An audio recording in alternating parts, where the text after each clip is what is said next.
ঘুম থেকে উঠে বুঝতেই পারছি না এটা সকাল বিকেল নাকি সন্ধ্যা। Good morning and hi again Itu's কর্নারে। আপাতত বাজে বিকেল 5টা।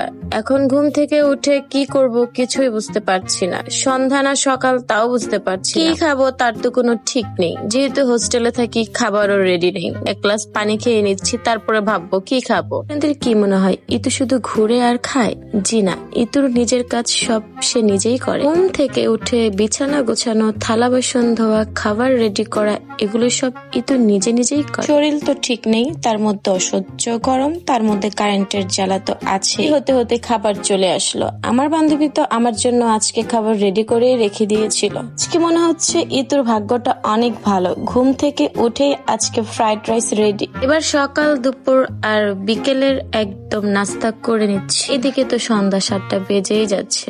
বাহিরে যাব রেডি হয়ে খাবার খাচ্ছি। তাড়াহুড়ি করে দুপুরের লাঞ্চ কমপ্লিট করে বের হয়ে যাচ্ছি একটু খাগানের উদ্দেশ্যে। এদিকে আমার গাড়ির অবস্থা কি যে হয়েছে, অযত্নে গাড়িটা একদম নষ্ট হয়ে যাচ্ছে। গাড়ির ঠিক মতো যত্ন করতে না পারলে আসলে গাড়ি কেনার কোনো মানে হয় না। তারপর আর কি পেছনে একজন নায়িকা বসিয়ে চলে যাচ্ছি বাহিরে। ততক্ষণে অ্যাটলিস্ট এটা বুঝেই গেছেন ইতুর বাইকের পেছনে বসছে সে কতটা সাহসী হলে এটা সম্ভব। মনে হচ্ছিল বিমান চালাচ্ছি, পুরো রাস্তা ফাঁকা, এত সুন্দর ওয়েদার। একভাবে শুয়ে থেকে ঘুমিয়ে বসে থাকতে থাকতে বোর হয়ে গিয়ে গাড়ি থেকে নেমেই সে আইসক্রিম খাবে, কিন্তু টাকা নেই, কিছু নেই। আইসক্রিম খাওয়ার মতো কোনো ক্ষমতা তার কাছে নাই। তো আমি এই তো বিকাশ থেকে 200-300 টাকা বের করে নিচ্ছিলাম তাকে আইসক্রিম খাওয়াবো, চা খাওয়াবো। হ্যাঁ, ইনি হচ্ছে ম্যাডাম, আমার সিনিয়র আপু, তাকে আমি অনেক সম্মান করি। জীবনে যত যাই হয়ে যাক নিজের যত্ন তো একটু নিজেকে নিতেই হবে। এই কাজটা করতে করতে বুড়ো হয়ে গেছে, এখনো আমার চোখের পানি নাকের পানি সব এক জায়গায় হয়ে যায়। পরে দুজনে গল্প করতে করতে চা খাচ্ছি।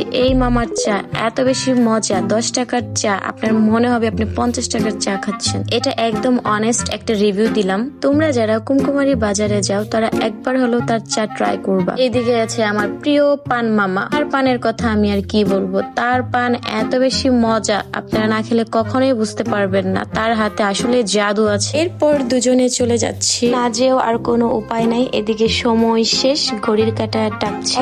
তুরিতে যেন অন্ধকার হয়ে গেল সবটার অবস্থা। আর কি বলবো, জ্যাম, অশান্তি, দুঃখ, কষ্ট, টাকার অভাব, এগুলো যেন পিছুই ছাড়ছে না। অনেকের মনে একটা কমন কোয়েশ্চেন, আমি হঠাৎ করে মোটা কি করে হলাম?